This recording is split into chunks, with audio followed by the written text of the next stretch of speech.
Hey folks, it's Rod with Pow Group. Welcome back on The Pursuit of Wealth, your home for MJ stocks, crypto assets, and interviews. Also home to the best MJ community. Today's Monday, November 6th. Hope you had a great weekend. And in this video, we're going to be discussing the stock Organigram and some news that came out today with regards to Organigram and British American Tobacco. They received a cash injection of 124.6 million Canadian, and that's going to be over 3 tranches. And OGI stock jumped over 40% from the low of Friday. So we're going to discuss all that and more. We'll take a look at the chart as well and some bullish reversal patterns that we could have been looking at to potentially expect this reversal. And just so you're aware, and if you haven't already noticed, I'm pretty stuffed up at the moment.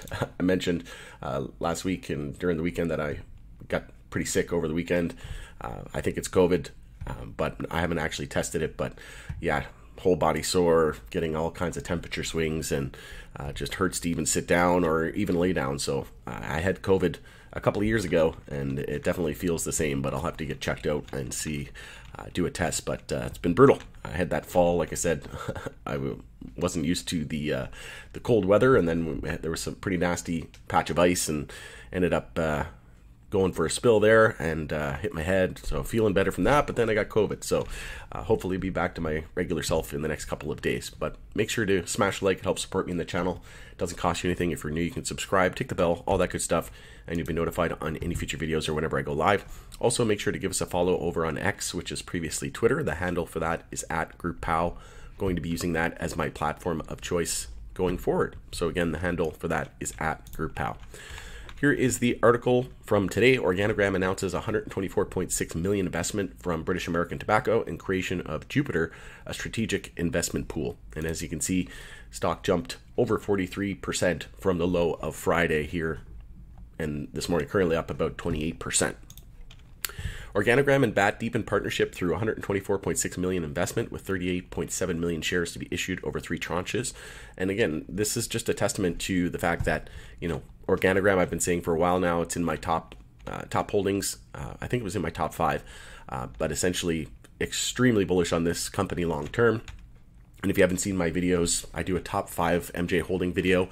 I also did another video of my entire MJ portfolio holdings with percentages breakdown, so you can check those out. But I'm extremely bullish on Organigram for the long term. I think this is going to be one of those companies that are going to stand the test of time. I would say top 10 for sure globally, maybe even a top 5 global company here in the MJ space. Super bullish on them long term. I hold them in my portfolio, so full disclosure, I am a shareholder, and this is by no means financial advice. This is just for entertainment and informational purposes only. You should never buy or sell anything based on anything that I write or anything that I say. Organigram to use 83.1 million of that investment to create Jupiter, a strategic investment pool designed to expand Organigram's geographic footprint and capitalize on emerging growth opportunities. 41.5 million of the investment will be used for general corporate purposes, and investment enhances strategic product development collaboration between BAT and Organigram, which focuses on cutting-edge R&D, research and development, and product innovation. BAT to increase voting common share ownership position to 30% and overall equity interest to 45%, including non-voting Class A preferred shares. I'm not going to go over the entire article. Most people have probably already read it by now, or you can read through it on your own time, but I'll just go over some key points here. So Jupiter, the strategic investment pool, is expected to accelerate Organigram's ambitious growth plans, enabling further geographic, technological, and product expansion. So there's some words here from Bina Goldenberg, the CEO of Organigram. We are excited to bring this transformative transaction to Organigram shareholders, reinforcing our commitment to delivering shareholder value. This investment bolsters our already strong balance sheet and solidifies our position as a leading MJ company. In addition, this deepens the strategic partnership between Organigram and BAT, and we look forward to continuing to leverage BAT's global capabilities and scientific expertise. So strengthens Organigram's position to deliver results.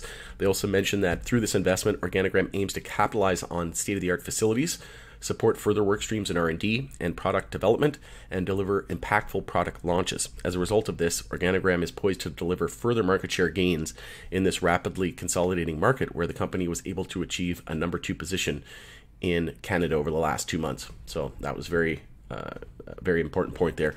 Like I said, I think, obviously Tilray is the leader. I think they had like 12 or 13% market share. I think Tilray is probably going to be top 3 globally. top 5 for sure, but probably a top 3, maybe even the top MJ company. And then I think Organigram won't be too far behind it, and that is again reflected in the market position right now. Tilray number 1 and Organigram number 2. Building on the foundations of product development collaboration, so Jupiter Strategic Investment Pool will accelerate Organigram's growth ambitions. And then they talk about current market conditions for optimal for such an investment approach for several reasons. Emerging MJ legalization trends are happening at a global level, specifically in the US, right? We know safer banking is gaining traction. Schedule 3 potentially recommended was a monumental recommendation by HHS. Now we need the DEA to come back, and then if they approve it, then it goes to the DOJ and a few other regulatory hoops. But essentially, that is the biggest catalyst to date. And then there was also a bipartisan bill that was introduced that would actually deschedule MJ and treat it such as alcohol, which we know is headed by Nancy Mace, which I mentioned over the weekend. So there are a lot of regulatory, catalysts are starting to spark, and we could potentially see, some of the biggest catalysts of our lifetime, which is U.S. legalization, right? And it starts with descheduling. It starts with rescheduling, and then descheduling, in my opinion, I think is the most likely scenario. And then we could see legalization of medical. There's tons of catalysts. We know that this week's a big week. We have big earnings coming out this week. We got Canopy, Trulieve, Aurora, just to name a few. And then on November 8th, on Wednesday, we have the hearing for Florida adult use potentially on the ballot for 2024. So keep an eye out on that. And then Ohio, another big market. So there's tons of regulatory changes coming down the pipeline here, and never been a more exciting time to be involved in the MJ space. And again, this investment into Organigram is just a testament to the fact that these companies are bullish on this space for the long term, right? They're not shaken by these low stock prices, right? They know it's a buyer's market at the moment, and these are the times where opportunity presents itself. So I'm parking my pennies next to their dollars. As well as expanding their adult consumer base, setting the stage for continued category growth. A large proportion of MJ companies continue to be undervalued compared to their market potential. Again, basically in line of what I was just saying, and that's creating conditions for a buyer's market, right? So just like, when real estate, if prices get too exorbitant, right? If we start to, like during the C19, when prices start to go up, that's more of a seller's market, right? Because it's benefiting the sellers more than the buyers. Whereas if prices are going down, like here in Edmonton, for example, it's a buyer's market right now in Edmonton because of the fact that the real estate market has been trending down for the last 10 to 15 years, right? So that whenever prices are low and whenever economic conditions are poor for whatever industry, then it becomes a buyer's market, right? Whereas when we're in a bull market, that's usually when it becomes a seller's market, right? And right now, there's no shortage of opportunity right now in the MJ space, and 100% agree it is a buyer's market, and this is likely going to spark more mergers and acquisitions and consolidation in the space, right? And I think that is needed still. So many MJ companies are looking for strategic investors to help scale their businesses, resulting in high volume of inbound deal opportunities. And one thing that we've noticed as well in the MJ space is everybody kind of trying to be everything to everybody. And we know that that's not really a sound strategic plan for the future, right? So it's not really that viable. You can't be everything to everybody, and you got to have that specialized knowledge and focus on certain areas, right? And then kind of outsource that. And then, other companies will rely on other companies who specialize in that area that they are looking for, right? That expertise, right? Whether it be manufacturing or, that full vertical, right? We can't just be everything to everybody. So I think that this is going to really start to bolster the industry, and we're going to really see, the winners and losers start to emerge. And like I said, all boats rise together, and eventually these companies are gonna, they're gonna figure it out. And a lot of the LPs are very, very different. If you take a look at like Organigram is very much focused just on MJ, which I like, but they're doing a great job at it, and their edibles are really good. Their 2.0 products are really good. They're great at, they're great stewards of capital, and they run a very lean business, and they weren't really one of those companies that was over capacity, right? They didn't go try to be the biggest, the best, and the biggest right out of the gate. And that was one thing that I really liked about Organigram. But one thing I like about them is that they focus mostly on MJ, right?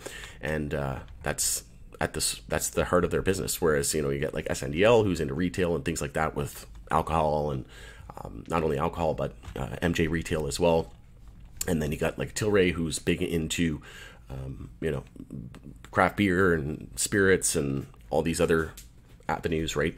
Segments of their business, which can later on be, they can use that, leverage that to incorporate different MJ brands. But at the end of the day, these companies are all drastically different, and I really like Organigram's value proposition and what they're doing behind the scenes. And Goldenberg, she's been monumental as well to the company. I think she's doing a fantastic job, and excited for the future.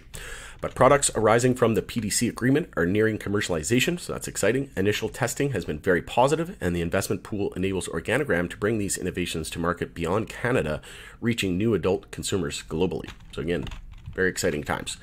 The proposed private placement for common shares and convertible preferred shares, subject to the receipt of certain regulatory approvals, approval from Organigram shareholders, and other conditions, BAT will subscribe for 38,679,525 shares at a price of $3.22 Canadian per share for gross proceeds of $124.6 million across 3 tranches. So I mentioned that earlier, and that is a far cry from where we are right now. Currently, Organigram's just trading at just above $2 Canadian. So that is another huge vote of confidence for the stock. The company intends to obtain the requisite shareholder approval at its annual and special shareholders meeting to be held on around January 15th, 2024.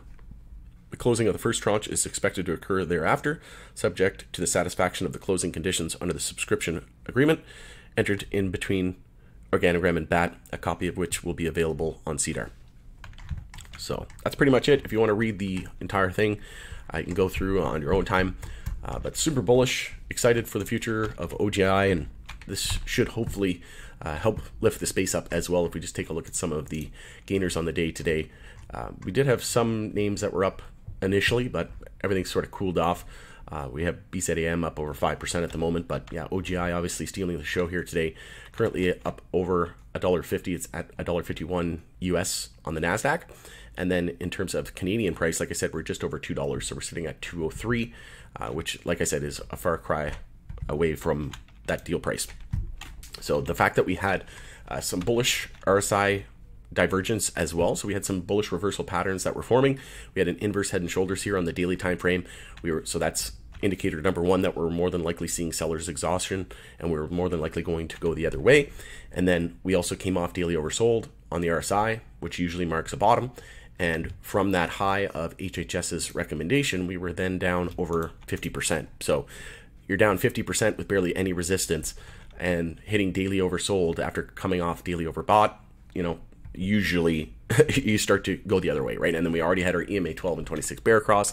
We were gearing up for a potential cross back to the bulls, and that's exactly what we're looking at here over the next day or two. We could pull back significantly. Don't be surprised if we pull back 10-20% into tomorrow. We're coming off daily overbought here again. So we were just daily overbought back here in mid-September, and then we dropped down to daily oversold. Like I said, we had that hidden RSI hidden bullish RSI divergence, which means we have higher lows and higher highs on the RSI, and then lower highs, lower lows on the price action. We have the inverse head and shoulders. Like I said, we were gearing up for an EMA 12 and 26 bull cross coming off daily oversold. So we had all of the signals that we needed to be confident that a reversal was coming. And as they say, show me the chart, I'll tell you the news, right? And generally, like I say, when you're down over 50% in a matter of months, it's just a matter of time before you start to see a reversal, even just from a technical perspective, right? But this was obviously technical and fundamental, where we had news that really, ignited the chart. But we started the weekly bounce as well, and we had zero resistance all the way up to 269. So this is what happens when you don't have any resistance, right? You start to see massive moves in a very, very short period of time. But monthly bounce underway as well. And I mentioned during my video, I did an update on the entire MJ sector. I said big week ahead, and I said that Organigram was one of the weaker names, dropping to monthly lower lows and monthly downtrends with lower highs and lower lows. So coming off monthly oversold, again, if you know nothing about charting or technical analysis, if you just buy when we're close to monthly oversold and then sell when we're close to overbought, you would do better than 99% of traders out there, right? Or investors, right? So again, sell whenever you're up here and then buy when you're down here, you would do very, very well, right? But most people don't want to buy whenever prices are low because they don't feel good about that investment, right? When prices are going up, they feel like a genius, and that's when they feel good about a particular investment. So like I said, we had all the indicators coming off monthly oversold. There was no better time to enter. And then also OGI on the US side lost $1. So once we went under $1, in my opinion, I actually added some when we dipped below $1. I just continued to dollar cost average my position. And I added some, I think it was last week. And yeah, I'm a proud shareholder of Organigram. I'll continue to dollar cost average. I think that the bottom could be in now at 97 cents. As like I said, we have a big week ahead and we have lots of catalysts on the horizon and charts are looking primed and ready to go. If we take a look at the weekly time frame, we're back above the 10-week moving average. We're seeing a bull cross of the stochastic and the MACD as well. So this is looking really good. I want to see a weekly candle close this week over $1.33 to maintain that bullish momentum. And then in terms of the weekly moving averages, we're trending back to our 50 weekly, which is there at 221, and a lot of our names in the MJ space doing so. And again, another realistic expectation would be that Organigram's more than likely going to trend back toward its weekly moving averages, right? This company isn't going anywhere, and the likelihood of this company, just going belly up, there's no way that was going to happen. That was not in any stretch of the imagination going to happen anytime soon, right? So generally what happens is we get above these moving averages, we gravitate back towards them, we get above them, we come back down, test them as support, we get below, we get extended to the downside, and we come back and we test it as resistance. And same thing here, we got pretty damn far away. If you take a look at the low there, we were just under $1 and the 50-day was up at 221, right? So if we just trend back to the 50 weekly, that's over 100% of upside there from the lows, right? And then in the daily time frame, we're coming up on the 200-day moving average, which is at $1.98, and we could see a golden cross over the next, I would say, couple of months. It's definitely one of our laggards. Like I said, Tilray already saw its golden cross. So you can see here, the 50 was below the 200 and crossed, and we're just a little bit weaker on Organigram. But it could happen over the next couple of months. Looks like I opened that in another window by accident. There we go. But if we bring OGI back up, like I said, the 50 days at 134, and the 200-day is at 198. So we're still, in my opinion, a couple of months away before we see that golden cross. But things are looking up, and this is, like I said, a huge vote of confidence to OGI investors and the stock that we're getting 124.6 million investment. And this trend will likely continue, right? As we know, it's a buyer's market, it's a market of opportunity, and you got to park your pennies next to their dollars. And I can guarantee you that there's going to be a ton of more investments in the space as we look to form a long-term bear market bottom and enter a potential multi-year bull market with some of the biggest catalysts of our lifetime on the horizon. So again, I know it's easy to get down in the dumps and look at the share price and think that this market's never going to recover, but generally this is the time where most people get shaken out. And now that the monthly bounce is underway, we want to see a monthly uptrend confirm. We want to see a low, a high, a higher low, and then a higher high, right? So we're starting the bounce now, so we've got our high. And then once we start the monthly consolidation, we'll look for the higher low and then the higher high. We need that to happen before we can be confident that the bear market is over. And then on the weekly time frame as well, we need to see a weekly EMA 12 and 26 bull cross and a golden cross on the daily time frame. If we can get all three of those, then I think it's all systems go, and that the bottom will be in on OGI. And then the more names that do that, both in Canada and the US, retailers, producers, right, ETFs, once all of that start to confirm monthly uptrends, weekly EMA 12 and 26 bull crosses and golden crosses, then at that point I think we're off to the races and the multi-year bear market is over. All right, going into it there. Hopefully you found this information valuable, and if you did, make sure to smash the like. I would appreciate it. Share the video with your network. Going into it there, it's Rod with Power Group. Thanks again for joining us in the pursuit of wealth, and we'll see you again on the next video.